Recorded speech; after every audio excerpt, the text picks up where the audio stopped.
Fala galera, tudo bem com vocês? Estamos esse período aí sem aula e sem aula não, né? Sem nos encontrar pessoalmente por causa da quarentena e vamos começar a ter aula novamente através de videoaulas. E nós havíamos parado com a questão da Revolução Industrial. Está naquele bloco das revoluções burguesas que eu já havia falado com vocês anteriormente. Então, as três principais revoluções burguesas: a Revolução Inglesa, a Revolução Norte-Americana e a Revolução Francesa. Então, dentro da Revolução Inglesa, após ela vai acontecer a Revolução Industrial no século XVIII, e que vai inaugurar, vai ser um choque de realidade, porque vai inaugurar uma nova era de produção, uma nova era de trabalho e uma nova era social, de como as pessoas vão lidar uma com as outras. Então, primeiro a gente vê a evolução do modo de produção. Essa evolução ela vai passar por três fases: artesanato, manufatura e maquinofatura. Qual é a diferença?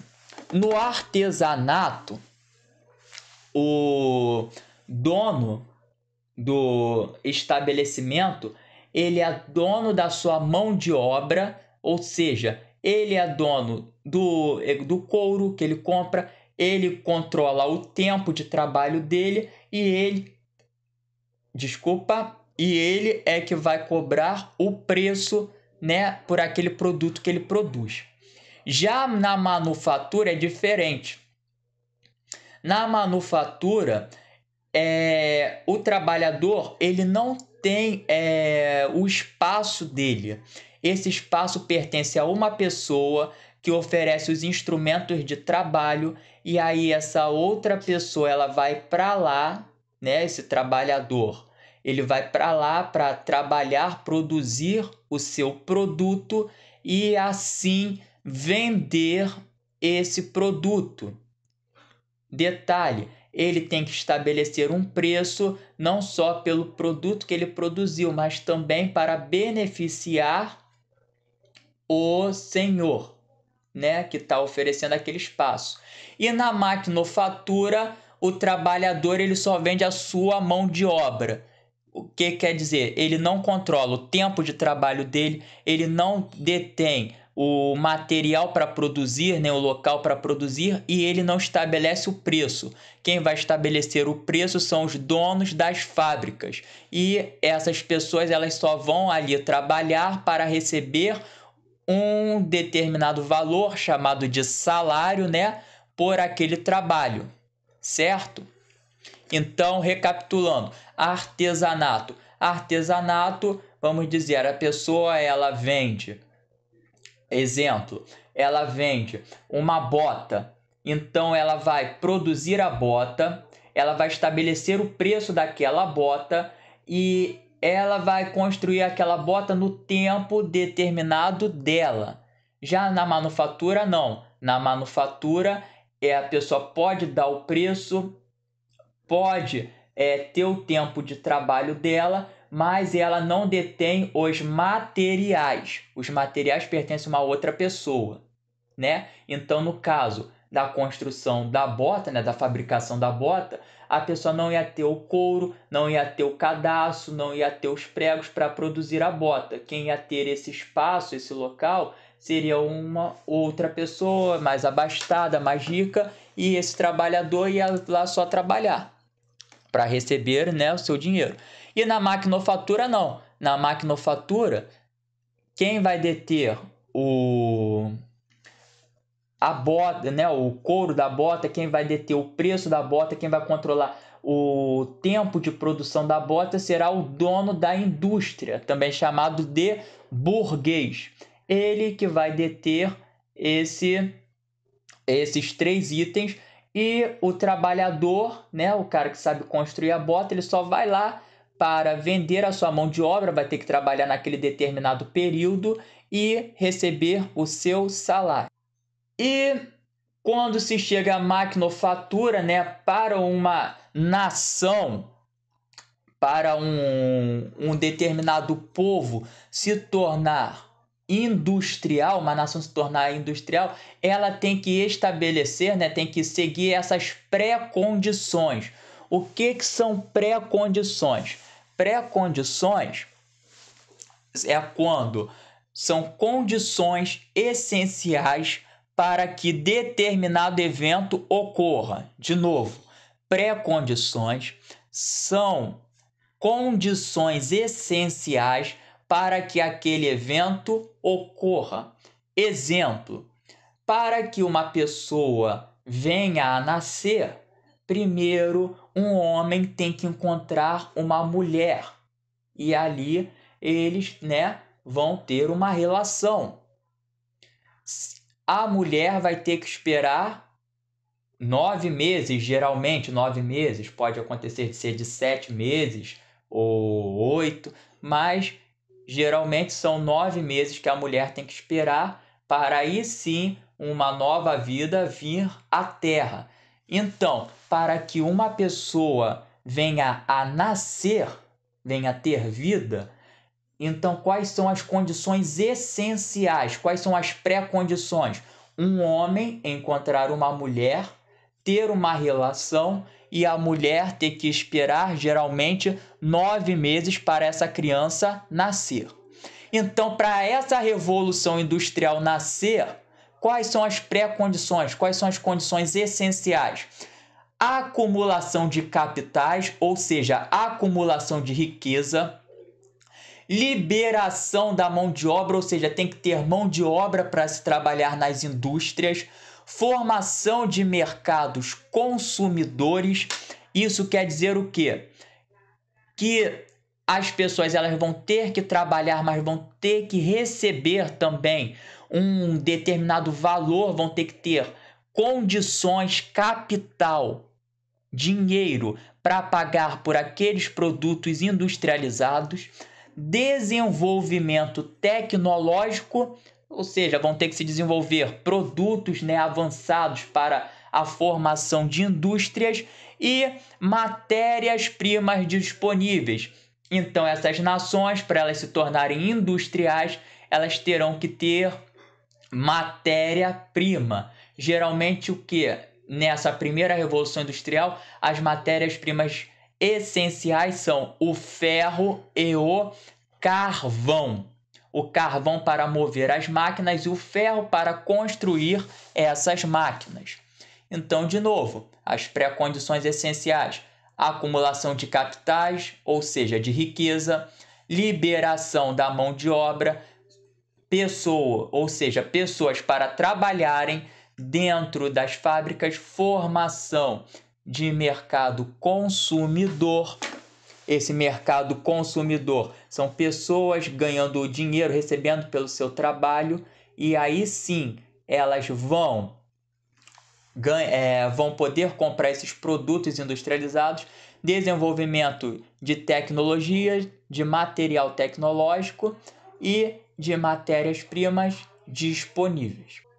E isso daí, né, essas pré-condições, elas são alcançadas primeiramente pela Inglaterra. Então, a primeira nação a se industrializar será a inglesa, a nação inglesa. Por quê? Primeiramente, eles conseguem acumular capital através da pirataria, que ela acontece desde a época da monarquia. O rei, né, e a rainha, principalmente a rainha Elizabeth I, rainha inglesa, vai conceder a bênção a esses piratas para que eles possam roubar navios espanhóis e portugueses, navios espanhóis, portugueses e também holandeses, e assim a Inglaterra vai acumular muita riqueza por causa desses produtos que entram no território inglês de maneira ilegal, trazido por esses piratas.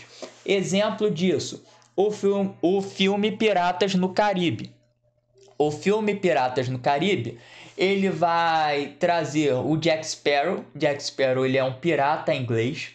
E alguns inimigos, né, do Jack Sparrow são navios ligados à Holanda. Por exemplo, o holandês voador, que a gente viu na Revolução Inglesa, que era uma potência marítima, uma grande potência marítima era a Holanda, e que vai se perder esse cargo para a Inglaterra.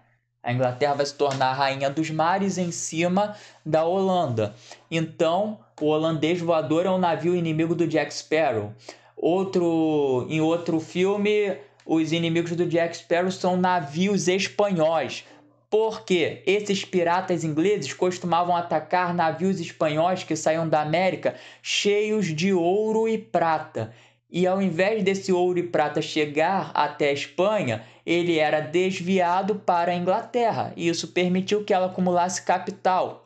Além disso, a Revolução Gloriosa, que transformou os súditos ingleses em cidadãos, vão fazer com que esses cidadãos agora tenham autonomia de fazer o seu próprio comércio, e o parlamento, que é comandado em sua maioria por burgueses, vai conceder incentivos fiscais, ou seja, vai tirar impostos sobre os produtos desses comerciantes ingleses e vai fazer com que o acúmulo de capital entre esta burguesia inglesa seja maior.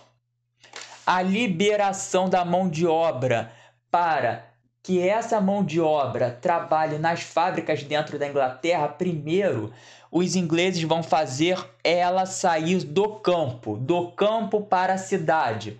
O nome disso também é êxodo rural. O que é o êxodo? Êxodo significa saída. Então, é a saída do campo para a cidade. E essa saída acontece por meio dos cercamentos. O que é o cercamento? Cercamento é quando os burgueses do campo vão dispensar os trabalhadores, os camponeses, vão cercar as propriedades para ali virar o quê? Ali virar uma criação de ovelhas, e exclusivamente de ovelhas. Ou seja, as pessoas vão ser expulsas de suas casas no campo, expulsas de suas terras. Esses burgueses do campo vão cercar as terras para a criação de ovelhas. E por que as pessoas não podem continuar morando no campo? Quem vão criar essas ovelhas? Pessoal, para se tomar conta de ovelhas, basta um cachorro. Um cachorro toma conta de um rebanho de ovelhas. Então, não se necessitava de tantas pessoas assim. Então, esse pessoal que morava nos campos ingleses, esses camponeses ingleses, saem dali e vão para as cidades. E nas cidades eles são obrigados a trabalhar aonde? Nas fábricas que estão surgindo. Então, liberação de mão de obra na Inglaterra acontece através dos cercamentos. São grandes propriedades onde viviam pessoas, e essas pessoas são expulsas, esses camponeses são expulsos do campo pelos burgueses. Esses burgueses vão cercar os campos para servir de local para a criação de ovelhas. Essas ovelhas podem ser criadas apenas por um cachorro tomando conta do rebanho. Então, as pessoas que moravam nesses campos, que viram cercamentos, né? Eles vão para a cidade, tranquilo? Quando eles vão para a cidade, essas pessoas vão encontrar emprego geralmente em fábricas, e essas fábricas pagam um salário para essas pessoas. Ou seja, essas pessoas vão conseguir comprar produtos industrializados dessas fábricas. E então a formação do mercado consumidor inglês está muito ligado aos trabalhadores das fábricas, mas também está ligado ao comércio marítimo, porque a Inglaterra não vai vender seus produtos industrializados só dentro da Inglaterra, mas vai vender também para outras nações que não são industrializadas nesse período, correto? E para suas colônias também.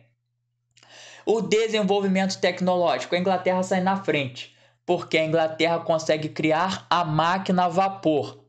A máquina a vapor que vai dar origem ao trem a vapor e o navio a vapor. E também vai dar origem às máquinas de fiar a vapor. Ou seja, a pessoa ela não precisa ficar na manufatura. A pessoa que trabalhava com tecido, né, com produtos têxteis, ela tinha que ficar numa máquina fazendo linha por linha subir dentro da máquina e usando a sua força. Já nas indústrias inglesas, quem fazia essa força do tear, né, de ir tecendo um fio no outro, era a própria máquina. E esses trabalhadores só tinham que colocar a linha ali naquela máquina e tomar conta da máquina. Que a máquina ia fazendo trabalho, eles tinham que ir limpando a máquina, ou seja, o trabalho ficava em torno da máquina.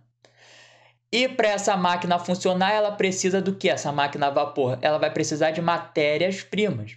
E o território inglês, ele é rico em matérias-primas, principalmente o ferro e o carvão, que são as duas principais matérias-primas utilizadas na Revolução Industrial. O ferro, mais uma vez, para construir as máquinas. O carvão como combustível. Então era colocado carvão dentro da máquina. Esse carvão ele era aquecido e quando ele era aquecido ele trazia, né, o aquecimento para como que se diz? Uma caldeira de ferro que estava cheio d'água. Essa caldeira de ferro cheio d'água, a água esquentava e se transformava em vapor, e esse vapor é que começava a movimentar, a pressão, né, desse vapor é que começava a movimentar a máquina. Então, se eu quisesse que a máquina trabalhasse mais rápido, eu tinha que colocar mais carvão na máquina. Se eu quisesse que ela trabalhasse em um ritmo mais lento, eu colocava menos carvão. E tanto o carvão quanto o ferro são produtos encontrados com facilidade no território inglês. Correto? Então, o pioneirismo inglês ele é justificado desta maneira. E os impactos da Revolução Industrial. Pessoal, a gente acabou de estudar Adam Smith. Adam Smith falava o quê? Que cada nação tinha que produzir o produto que gerava mais riqueza. Em um determinado momento, o produto que vai gerar mais riqueza na Inglaterra será os produtos industriais, principalmente as roupas. Porque as primeiras fábricas inglesas elas vão ser especialistas em produzir roupas de lã. Então, as ovelhinhas criadas lá no cercamento não são à toa. O pelo dessas ovelhas ele é retirado e é levado para essas fábricas inglesas, e ali nas fábricas inglesas, aquela lã que era retirada da ovelha do campo, ela vai virar uma roupa. E uma vez que os ingleses conseguem produzir essa roupa com mais qualidade e com mais facilidade, a Inglaterra se torna pioneiro na venda, na distribuição de roupas de lã para o mundo. E isso vai fazer com que a Inglaterra enriqueça com mais facilidade.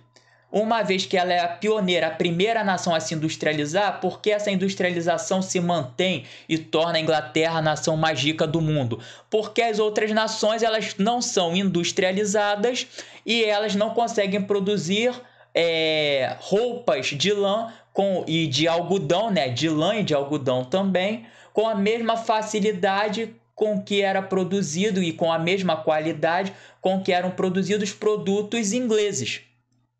Assim, as nações da Europa, né, principalmente a França, a Bélgica, vão querer se industrializar para competir com a Inglaterra. Então, nesse quesito, Adam Smith estava certo. A Inglaterra ela vai produzir roupas de lã e de algodão, e essas roupas, por terem uma qualidade maior, vão fazer com que a Inglaterra se torne uma nação mais rica. Então, um dos impactos que a Revolução Industrial vai trazer é o início do capitalismo industrial.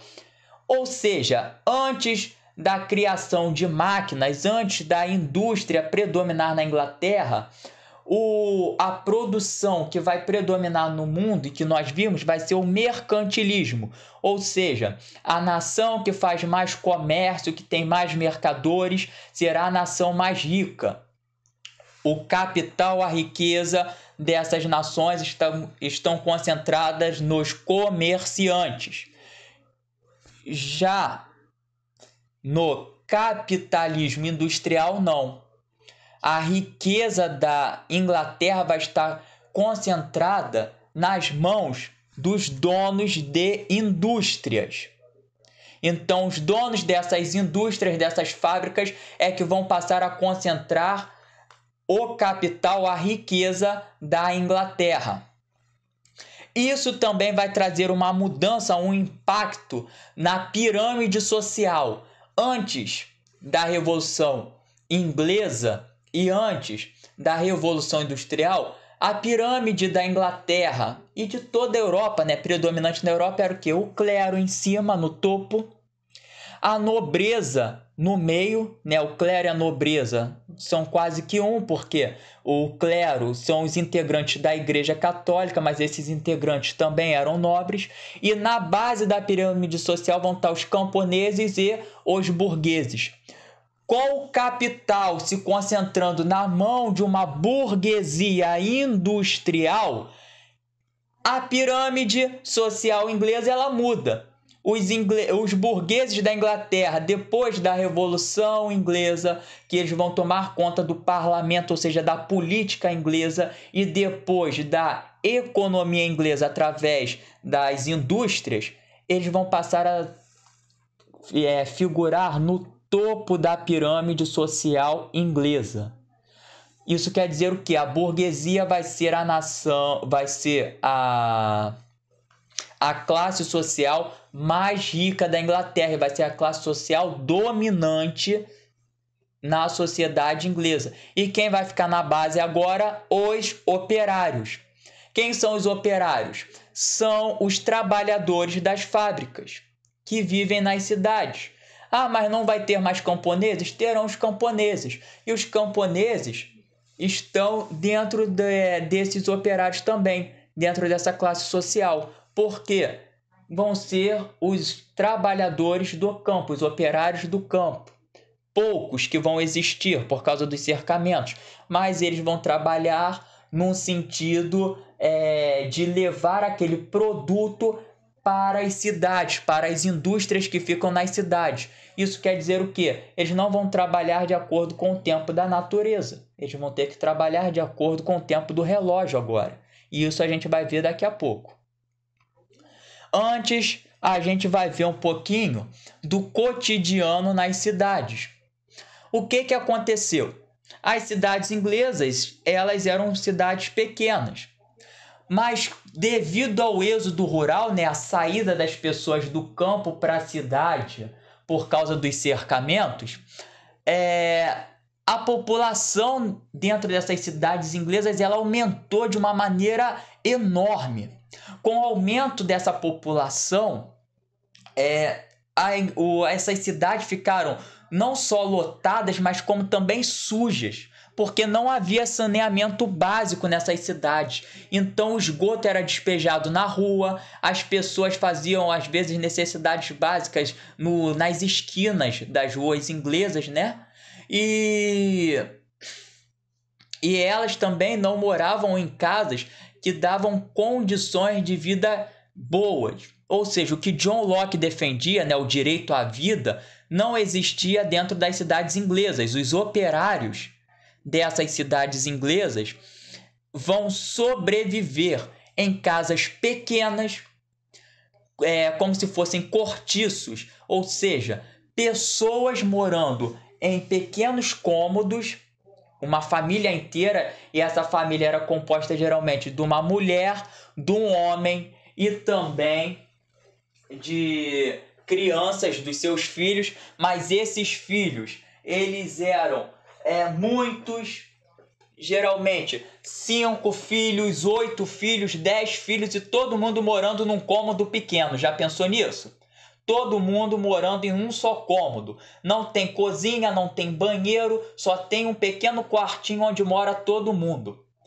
E dentro desses cortiços havia apenas um banheiro. Agora você pensa, um banheiro para um bocado de gente. Vamos dizer que, em média, as famílias inglesas tinham de 7 a 10 pessoas morando em cada quartinho desse. E um só banheiro para abrigar várias pessoas. Imagina a guerra que era para se ir ao banheiro nesse período. Você fazia uma fila muito grande até todos poderem usar um banheiro. E um ambiente precário, sujo desse jeito vai causar o quê? Doenças. Principalmente quais doenças?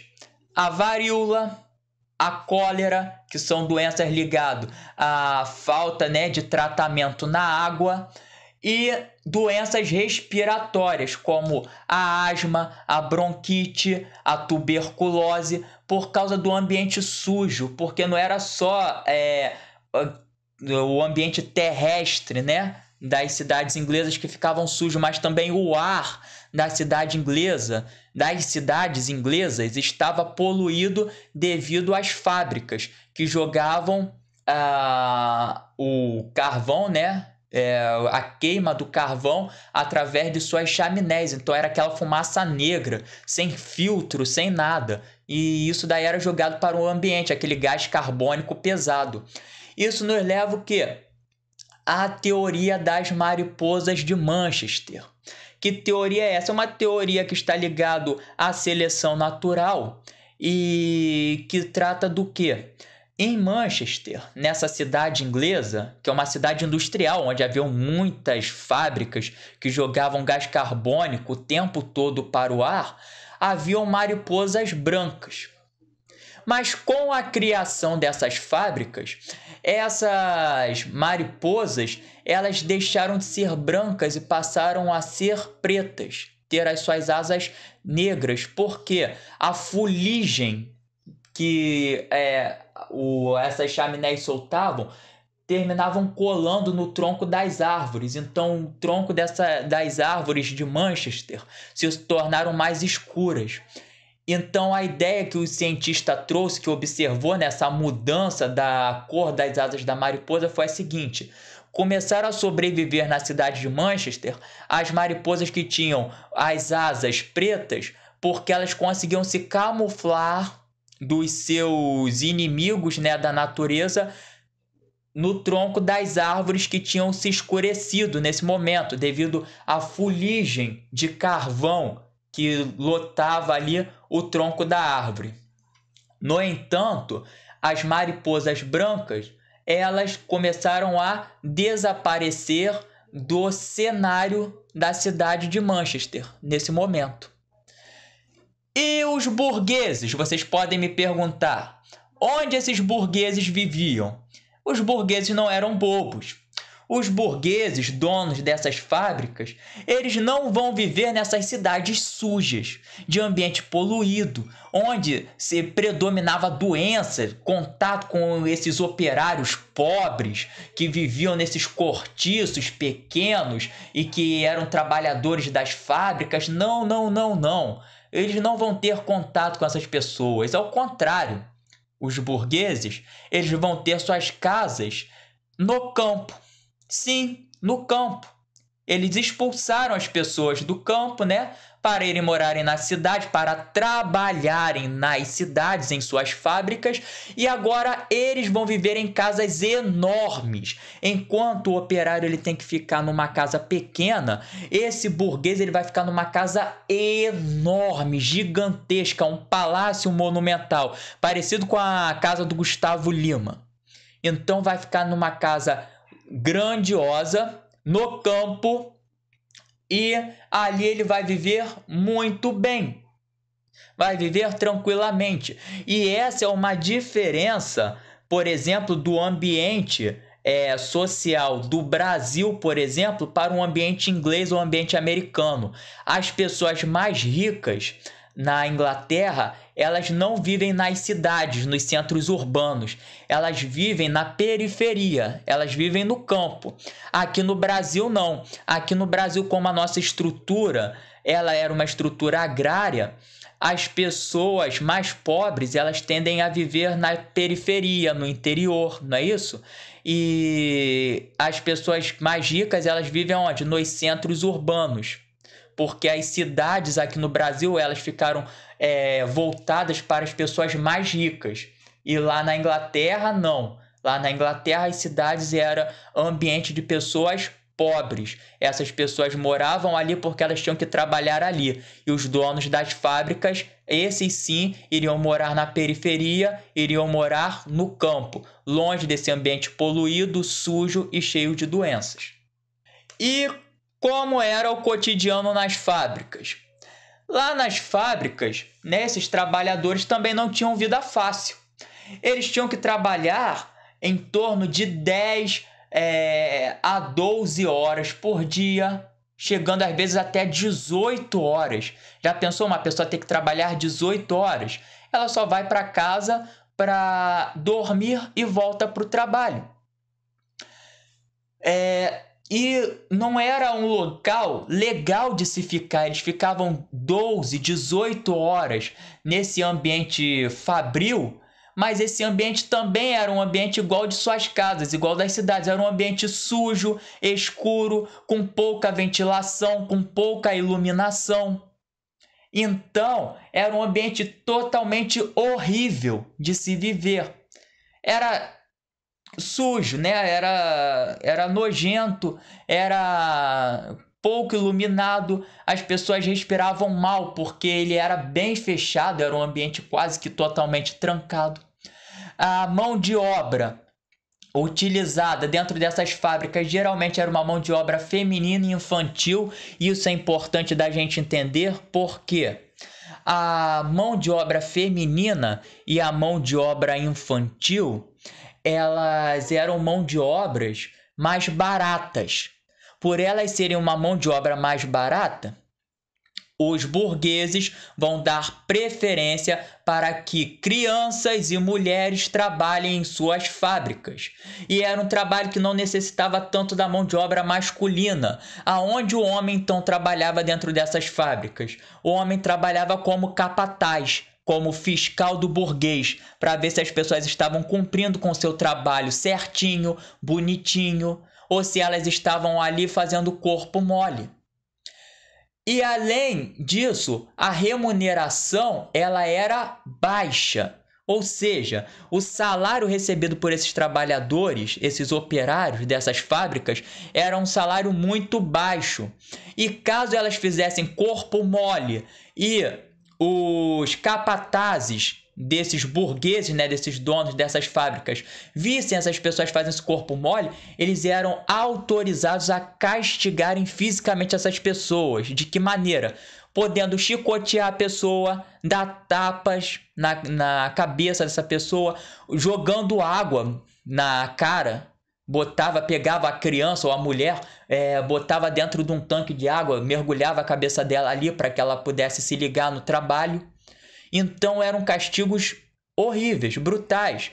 E muitas mulheres, nesse período, terminavam sendo estupradas por esses capatazes. Eles pegavam as mulheres e estupravam. E elas não poderiam falar nada.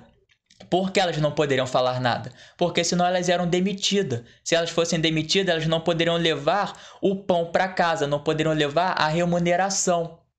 Para aí sim conseguir, né, levar o sustento, levar a sobrevivência para sua casa.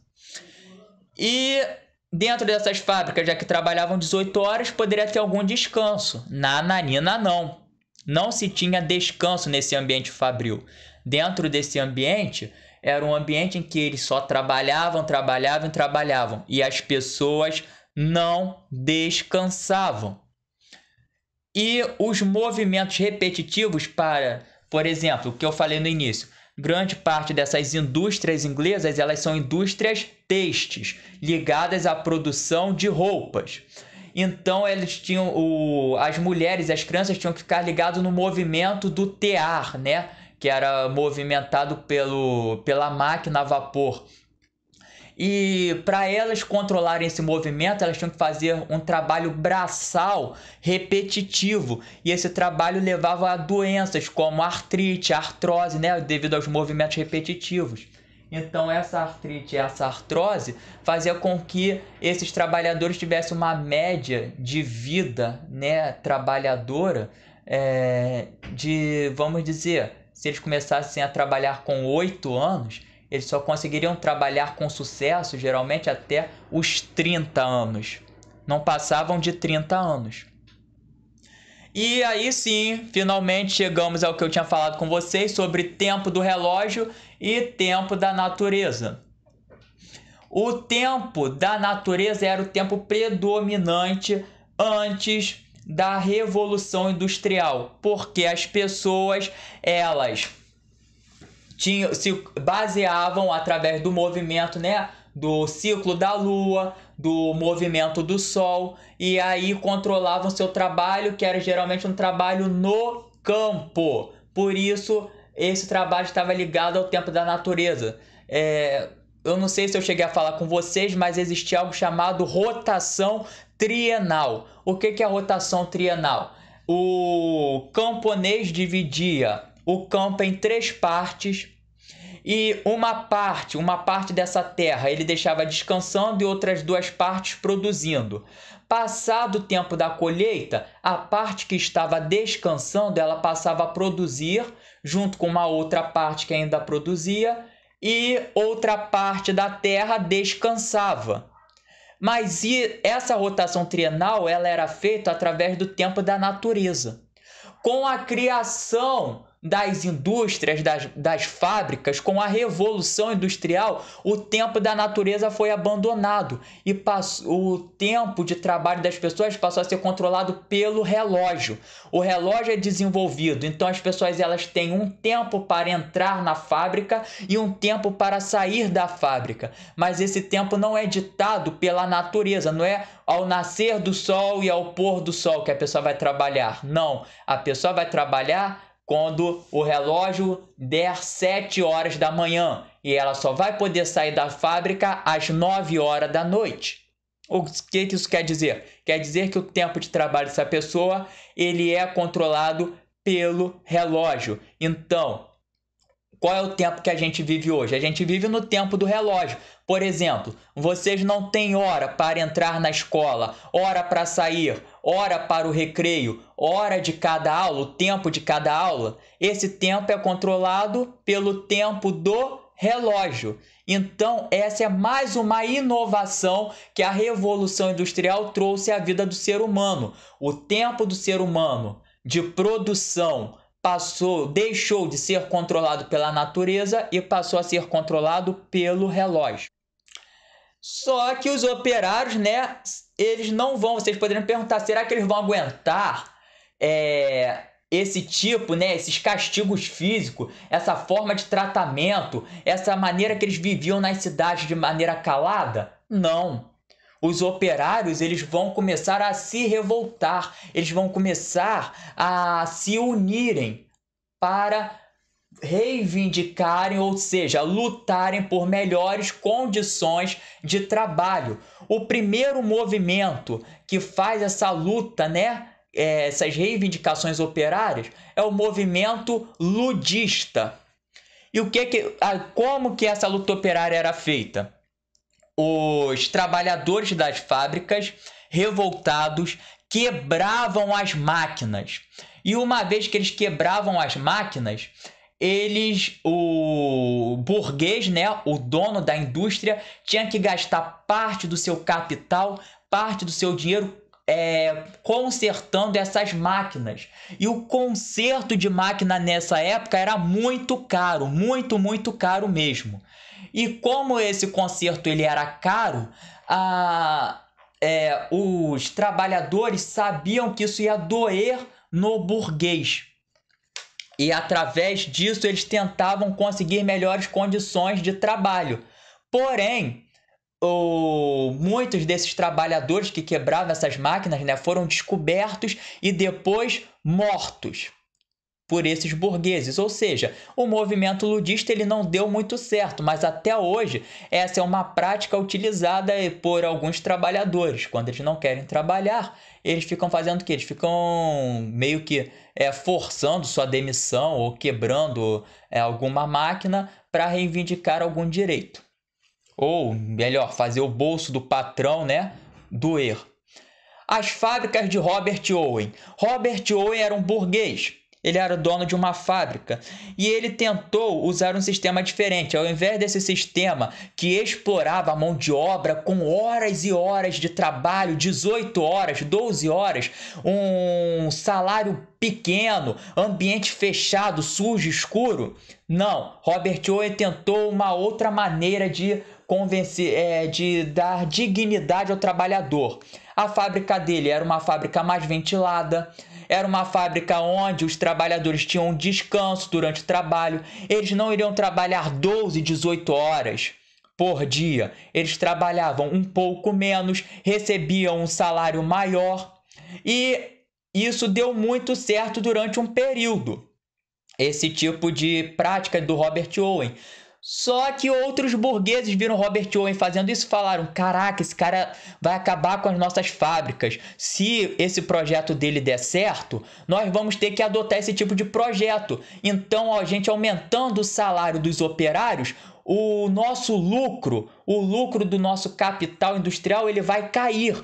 Então, a gente tem que dar um jeito de sabotar as fábricas de Robert Owen.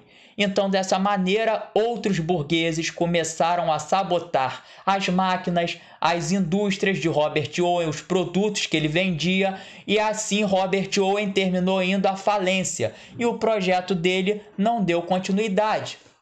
O cartismo. O cartismo era uma ideia que alguns operários tiveram de criar cartas, fazer cartas, escreverem cartas para esses donos de fábricas, para esses burgueses, para que eles pudessem dar condições de trabalho melhor a esses trabalhadores. Porém, né, essa ilusão também não funcionou. Até que alguns trabalhadores se reuniram em 1864, e nesse período já é século XIX, então a gente tem que prestar atenção nesse quesito, que aí já não tem só a Inglaterra de país industrializado, já existiam outras nações industrializadas, no caso a França, a Bélgica já estavam industrializadas, os Estados Unidos começava a sua industrialização, e em 1864, então, se cria a Associação Internacional dos Trabalhadores, também conhecida como Primeira Internacional, que era composto geralmente de trabalhadores ligados à ideologia socialista. Então, ao socialismo científico, que criava uma consciência de classe, ou seja, os trabalhadores de todo mundo eles deveriam se unir com o mesmo pensamento e esses trabalhadores deveriam tomar as fábricas da mão dos burgueses e controlar a produção, ou seja, eles iriam receber de acordo com o que eles trabalhavam, como no artesanato que eu expliquei inicialmente. Mas dentro dessas fábricas, as fábricas não iriam pertencer mais aos burgueses, e sim aos trabalhadores. Essa é a ideia promovida pela Internacional, né? A Primeira Internacional ou Associação Internacional dos Trabalhadores. A Trade Unions. A Trade Unions ela era uma espécie de sindicato. E o que vai acontecer? Trabalhadores vão se reunir, né? Por exemplo, se existia uma fábrica de roupas, né, de algodão, os trabalhadores dessa fábrica eles vão fazer uma espécie de caixinha. Isso existe até hoje. E então cada trabalhador daquela fábrica colocava dinheiro naquela caixinha. Uma vez ele colocando dinheiro na caixinha, aquela caixinha ia ficar, né, com parte do salário daqueles trabalhadores daquela fábrica, né, de roupas de algodão, e caso acontecesse algum imprevisto na família de um deles, por exemplo, um deles ficou doente, um trabalhador dessa fábrica de algodão ficou doente, ele poderia usar essa caixinha para pagar os seus remédios, para pagar uma consulta ao médico, e depois, com o tempo, ele iria repor o dinheiro da caixinha quando ele voltasse a trabalhar. Então, qual é a ideia da Trade Unions? É fazer um fundo de emergência, onde os trabalhadores iriam depositando dinheiro e caso eles tivessem a necessidade de usar esse dinheiro, ou com alguma doença dele, ou com alguma doença da família, ou porque alguém da família dele ficou desempregado, ele poderia usar o dinheiro dessa caixinha, que era feita por todos os trabalhadores daquela fábrica. E quando a situação voltasse ao normal, ele iria repondo esse dinheiro com o tempo, conforme ele fosse recebendo salário. Isso acontecia na fábrica de roupa de algodão, na fábrica de roupa de lã, na fábrica de sapato, em todas as fábricas. E essa ideia da Trade Unions deu origem aos sindicatos. Aos sindicatos que vai ser o quê? A mistura da ideia da Associação Internacional dos Trabalhadores com a Trade Unions. Ou seja, é essa consciência de que o trabalhador deve se unir, que a Associação Internacional dos Trabalhadores passava.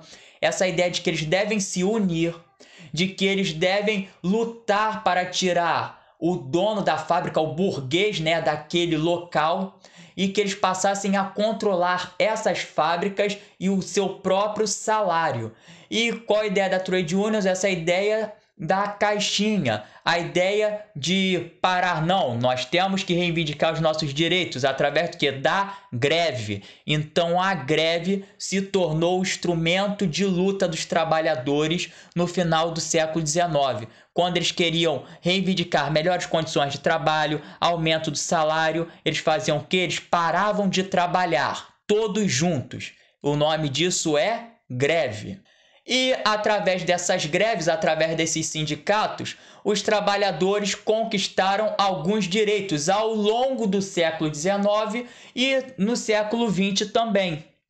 Então, olha só, para vocês observarem, a Revolução Industrial ela acontece no século XVIII.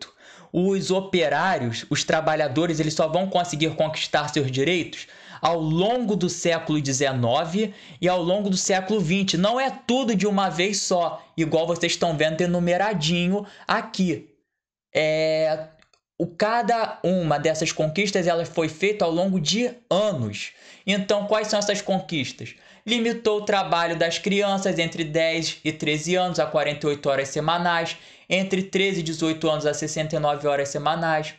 Proibiu o trabalho infantil e feminino nas minas, suprimiu os impostos sobre cereais importados, o que encareceu o preço do pão, ou seja, na Inglaterra não se produzia o trigo, né? Então o pão era mais caro. Então, quando o governo tira os impostos sobre os cereais importados, no caso o trigo, o preço do pão ele fica mais baixo, mais acessível para os trabalhadores. Estabeleceu uma jornada de trabalho de 10 horas, né? O que era 18, 12 horas, passam a ser 10 horas, que ainda é muita coisa. Aí vocês podem me perguntar, mas professor, como que eles aguentavam ficar tanto tempo trabalhando? Porque eles tinham um combustível, um energético. E o nome desse energético era café. O café era o combustível desses trabalhadores ingleses. E da onde vinha esse café? Vinha do Brasil. E isso a gente vai ver mais tarde. Então, o trabalho das mulheres, né, ficou limitado a 56 horas e meia nas fábricas de algodão e a 60 horas nas outras fábricas. E lá no século XX, no início do século XX, se estabeleceu uma jornada de 8 horas de trabalho diária, que é o que geralmente é o padrão atualmente. Um trabalhador comum, hoje em dia, trabalha 8 horas por dia. Então, é isso que a gente tem a falar sobre Revolução Industrial. Até a próxima, um beijo, um abraço a todos.